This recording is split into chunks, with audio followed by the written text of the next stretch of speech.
Alright, hey everybody out there, we're here at Dragonfly RC taking on another project tonight. Our project is the Winnebago. As you can see, Darren's done a lot of work on putting this together and putting some great work into it. Just recently replaced the gears in it that he had stripped out and had some problems with. And went back with brass. Yeah, went back with brass, so hopefully we won't have any problems with that now. And also put a different motor in it, and we don't have as much speed out of it, but a lot more torque. So it really runs great right now. And as we were looking at it, thinking, okay, what could we do next to make this a little bit cooler? We started looking at lighting, and so as we looked around and saw, you know, they've got a bunch of little pods on here for different lighting options. It'd be really cool if we could light these up. And so as we started looking around at different things, we decided, well, you know what? We actually have some lights that might make this work. And so we've got these LED lights here. And I ordered these off of Amazon. They're actually pretty cheap. I think this one ends up having 2 headlights, 4 accent yellow lights, and then 2 rear red taillights. And it all just plugs into the receiver. And it actually provides quite a bit of light. We were surprised. I've got another version of this where it's just the 2 white headlights and the 2 rear red taillights. And plugged into the receiver, it actually provides some really great light. So we figured we'd give this a try and go ahead and look at putting this into the Winnebago tonight. So we actually have 2 of these. We're going to end up cutting them down so that we can individually place them where we want to have them, and then we'll tie it all together as we go through the project. So we're excited to show this to you. We'll fast forward through some of the slow parts as we do some of the work, but hope you guys enjoy it. We'll also be doing a little bit of a review. I actually picked up this soldering kit. I'm not much of a solderer. Darren will admit he does all of my soldering nowadays. I just haven't picked it up. I haven't played with it, haven't done much, but I want to. I want to start getting into it. So I picked up this soldering kit. It was actually, I did some research online and did some looking in the different forums and everything, and it seemed like a pretty decent kit. It gives you the ability to change the power rating on the soldering iron itself. And then it comes with all these nifty little tools that go along with it as well. Not that I'll ever use any of those, but again, looking forward to reviewing that. And it was only 24 bucks on Amazon. So you can zoom in on that there. Really a pretty good deal for a nice little soldering kit to get into that. And so we're excited to see how that goes and see how it works on our kit tonight. So again, hope you guys enjoy. Always like and subscribe our videos. We appreciate it, and hope to bring you guys a whole lot more. So here we go. Let's get to work. Alright, and this is where I kind of step in. To start off with, what we're going to do is, like Dowdy was mentioning, we've got the little headlight pods. I've already popped one out, and then you get left with just a little screw hole. Problem is, the light kits that he was talking about came with these, and they work pretty well. He's put them in his body already with the Lexan. They work very well for that, but for these holes, they're not quite big enough. So we're going to have to drill out all of these holes. We're probably going to put 2 headlights down here, and then the turn signal blinker light up here. And then we've got, because we're using 2 kits, we've got a single taillight in the back. I'm going to double it up for each side. So let's go ahead and start taking all those out, and we'll start drilling. We'll fast forward through all the boring stuff. Sounds good. Here we go.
Alright, so we got all our holes drilled. We're going to kill the camera for just a second and decide if and where we want to put the extra headlights and taillights. So in the course of drilling the holes, this is why you should always see what you're drilling into. And as someone who does stuff similar to this for trade, always look behind where you're drilling and don't get in a hurry just because the camera's on. Because I just drilled right through our battery wires because I put the battery into the bathroom. And then it plugs into here. Hold that up again. Let's see that real good. Yeah, right through it. Yep, so that's going to be... that was an oops. Add that to the gag reel for this video. Yep, pretty much. Alright, here we are trying to fix the wires that Darren accidentally drilled through.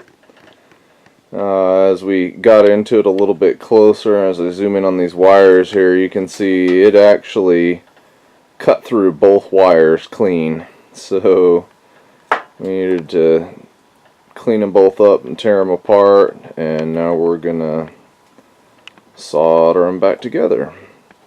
The new soldering iron that Dabney was testing has got a little light on it, tells you when it's on, and I was noticing it actually heats up really fast for a pen solderer. Yeah, so far we're pretty impressed with the iron. We're about to see how it does for thick battery wire. That'll be the real test. Alright. It's got a nice little rubber grip. I like that. You're not burning your fingers. Of course, where you are is right in my picture, so... Sorry. I usually use a fairly large soldering iron for this kind of work.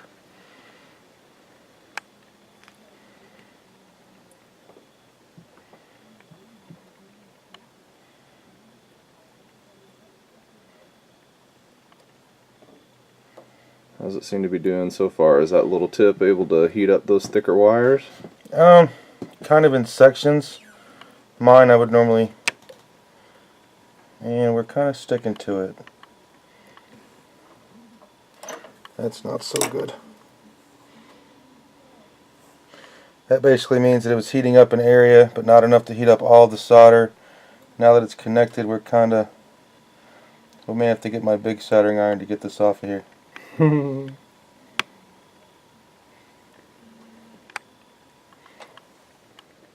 Nope, it was not the soldering iron's fault, folks. The soldering iron became unplugged. That's what makes the light nice. So it just soldered itself to it because it got unplugged. So we're getting quite a few for the bloopers reel. Awesome. Dabney, you may actually have to plug that in. We're doing good tonight. So all right, Foobar it all up. Put the camera here. Alright, so for the first test with the little guy, I don't believe it was its fault, but at this point it's kind of jumbled all up because it cooled to mid-solder. So now I'm using my favorite soldering iron that I know will get all the way through these thicker wires, just so we don't gum this one up any worse.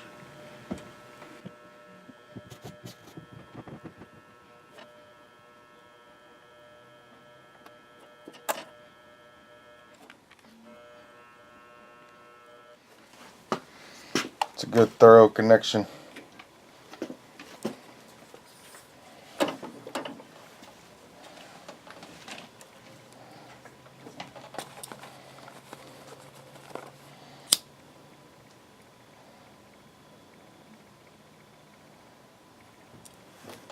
Alright, one repair down. What do you think, Dabney? Do you want to try to use the little one more time, or that actually took a lot of heat even for mine trying to I'd say maybe we just use the big one and knock it out. Alright, we've got all of our holes drilled. Now we're going to throw these little guys on. They've got a nice little lock washer ring, the nut, and the bezel.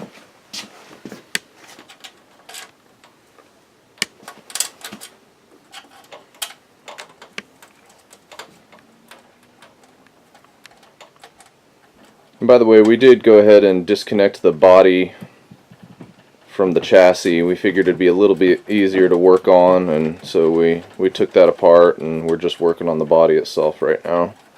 I made it hinge up so you could work on it easier, but the top, the roof part keeps opening. That's a wee bit snug, but basically that's what they're going to look like.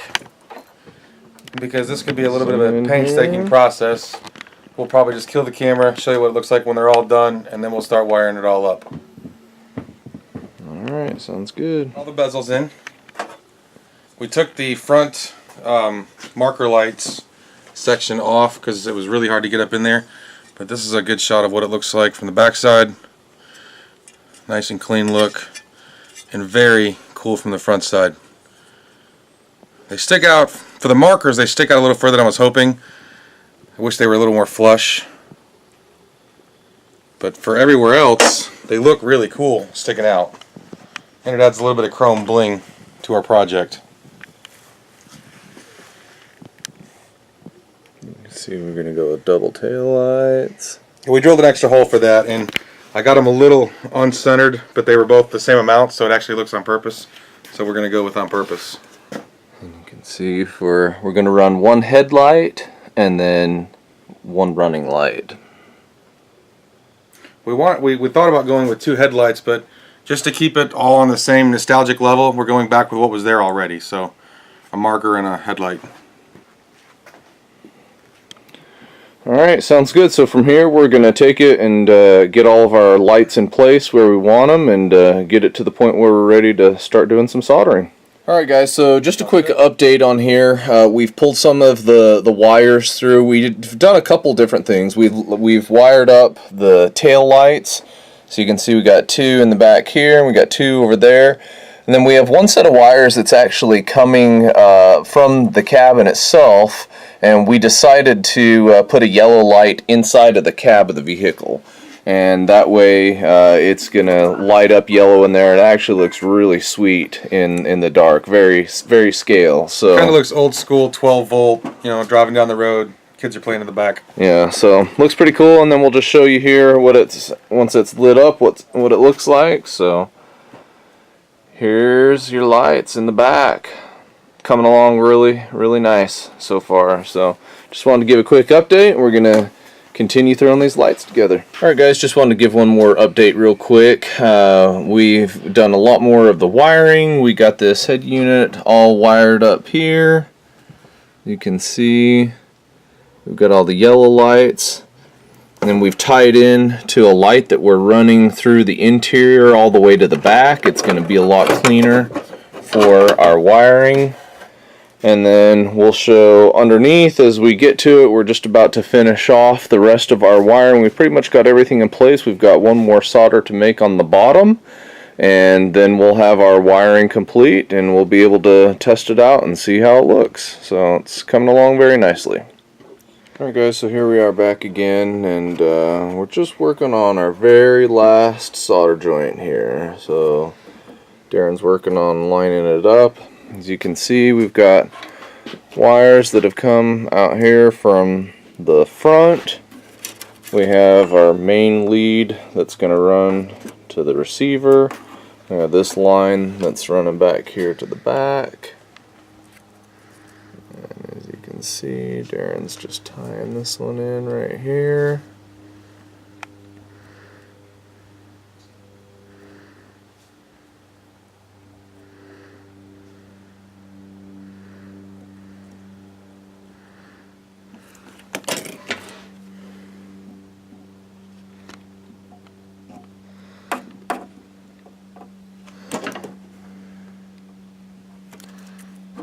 After he finishes that one up, then we'll go ahead and pull the heat shrink over it.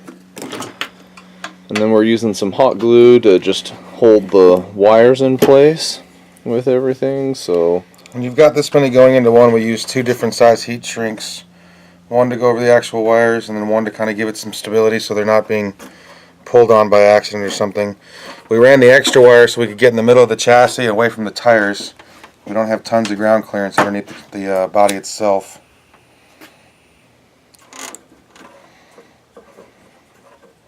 So again, we're getting this all wrapped up. We're really close at this point. We're just going to go ahead and glue down the wires here to the bottom of the body.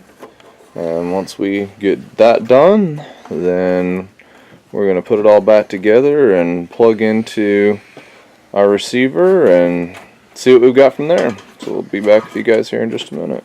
Alright guys, so we got one last view of the undercarriage before we throw everything back together. So we've got all of our solder joints done. As you can see, this is the rear. We have our battery cable that's coming through the hole from the back here.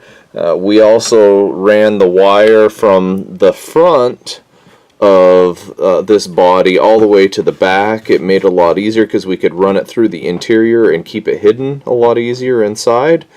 And so we've got that wire coming through and everything's tied together back here. And then as you can see, we've used some hot glue to glue everything down. Some may be an understatement. Yeah, it was quite a bit of hot glue to put this in. But Might have gotten a little zealous. yeah, Darren likes his hot glue gun. So needless to say, it's a pink hot glue gun. I think that's why he likes it so much. I actually have a blue one. That one just gets hotter. But anyways, so we're done with the wiring job. Everything looks good and in place. So the next thing we're going to do is take the body and mount it back on the chassis, and then we'll plug this sucker in and see how she lights up. Next clip should be an unveil. Yep, here we go. Alright guys, so here we are. It's in the dark and kind of hard to see the specifics. We'll light it up in a second, but just wanted to show you guys the finished product and what it looks like. So you can see we're looking at the front right now of the camper. You can see we've got the running lights up top. Down below we've got the headlights with the running lights. I don't know if you can see or not inside. Probably not very well. We've got running lights in there. And then you can see our nice tail lights in the back. So overall, we're very pleased with it. It turned out awesome. Definitely worth the extra time to get it all where we wanted it was worth the time. We spent about 3.5, close to 4 hours wiring this thing together. But it really turned out cool. We like it. So Mandy, if you'll hit the lights, we'll show them our light bright version. And then we'll take her out for a drive. Alright, so now with the lights back on, you can see a little bit better. We'll zoom in. Here you can see the headlights. You can see the running lights on top. Around back. Got our tail lights. And then I don't know if you can see inside or not, but there you can. It's actually lit up inside as well with a yellow light, and actually looks really good, especially in the dark. So I don't think the camera is going to do it justice, but yeah, it looks sweet. the camera definitely doesn't do it justice, but anyway, here's the finished product. It looks awesome. We're gonna take it outside and drive it around a little bit here in the dark. So end the video with a little test run. Get a little bit of video of that and see how it goes. Alright guys, here we are now outside. We've got it running and moving, and you can see it driving around.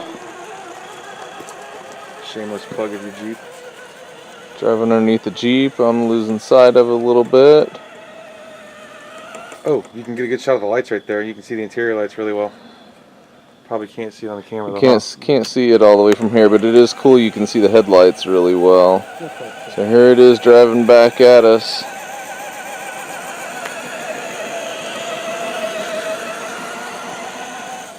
Let me try to do an off-road shot.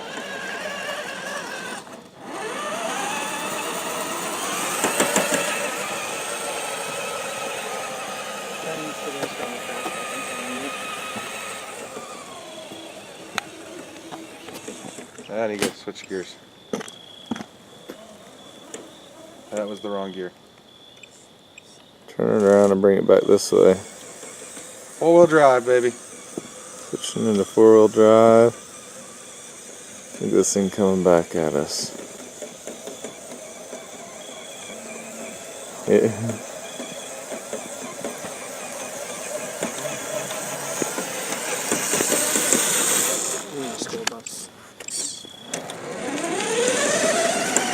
There he goes. High speed, off-road, and bouncing. The 55 turn definitely does a little better job because it used to bog down on everything. It's a heavy truck. It's 16 pounds. So there you go. Tell us what y'all think. Like and subscribe. Yeah, absolutely, guys. We appreciate you watching tonight. We're loving putting a little more work in here at Dragonfly RC. We hope you guys enjoyed this video. Like and subscribe, and we'll catch you on our next episode. See ya.